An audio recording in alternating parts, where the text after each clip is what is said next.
भारत जोड़ो यात्रा पे निकले थे, लेकिन लगता है कांग्रेस जोड़ो यात्रा उनकी बन गई। वायनाड ही उनके लिए सेफ सीट है, लेकिन साफ जाहिर है कि वो डर के भाग गए। जो हवा है और जो फिजा है भारतीय जनता पार्टी के लिए और अकाउंट्स को लेकर, जिसको लेकर कांग्रेस कितना रोना पीटना मातम कर रही थी, उसकी कहानी और उसकी असलियत भी सामने आ गई है। जाहिर सी बात है, सबको इस बात का आभास है कि कांग्रेस का कोई भविष्य नहीं। भारत जोड़ो यात्रा पे निकले थे, लेकिन लगता है कांग्रेस जोड़ो यात्रा उनकी बन गई।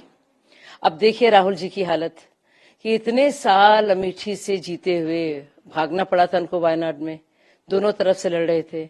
इस बार तो उन्होंने मन ही बना लिया है कि दूसरी तरफ से उनका कैंडिडेचर की कोई जरूरत ही नहीं है, वायनाड ही उनके लिए सेफ सीट है। यानी कि जो चुनौती दी थी स्मृति ईरानी जी ने, पूरे भाजपा ने, कि आइए इतना दमखम है तो लड़िए अमेठी से, लेकिन साफ जाहिर है कि वो डर के भाग गए हैं। बाकी सारे कांग्रेस नेताओं की तरह शशि थरूर भी शायद जानते नहीं हैं जमीनी हकीकत क्या है, लोग किसके साथ हैं। जो नेशनल सेंटिमेंट है, जो जज्बा है इस वक्त, जो हवा है और जो फिजा है भारतीय जनता पार्टी के लिए, शायद वो उसे पढ़ नहीं पा रहे हैं। लेकिन ये तो कांग्रेस की आदत है, उनका कुछ ताल्लुक नहीं है धरातल से, और उसी तहत वो इस बात को कह रहे हैं। इनकम टैक्स एपेलेट ट्राइब्यूनल ने साफ साफ खारिज कर दिया है कांग्रेस की प्रेयर को, और यानी कि जो भी इनकम टैक्स में जो गड़बड़ियां रही हैं, जो ठीक से फाइलिंग नहीं हुई है, और अकाउंट्स को लेकर, जिसको लेकर कांग्रेस कितना रोना पीटना मातम कर रही थी, उसकी कहानी और उसकी असलियत भी सामने आ गई है। कानून सबके लिए बराबर है।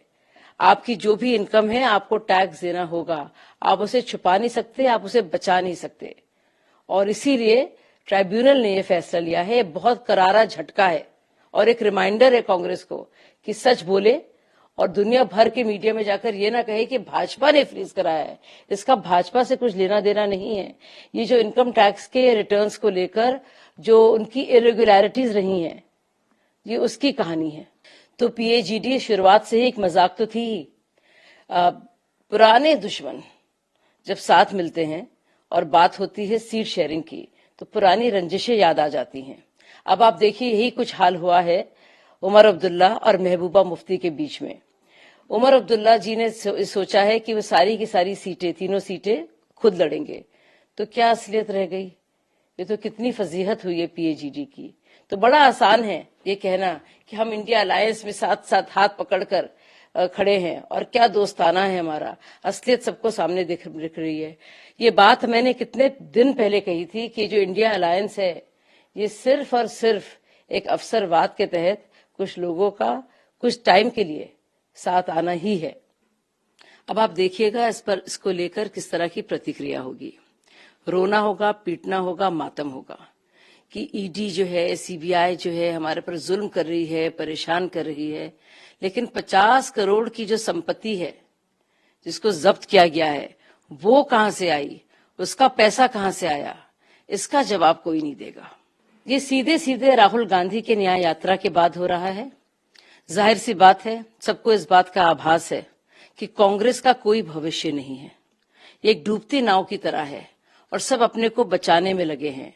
और वो ये भी देख रहे हैं कि एक तरफ एक और पार्टी है जिसका एक विजन है, जिसका एक मिशन है, और उसी के तहत वो एक ऐसी पार्टी के साथ जुड़ना चाहते हैं जिसमें उनको अपना मुस्तकबिल, अपना भविष्य और देश का भविष्य सुनहरा नजर आता है।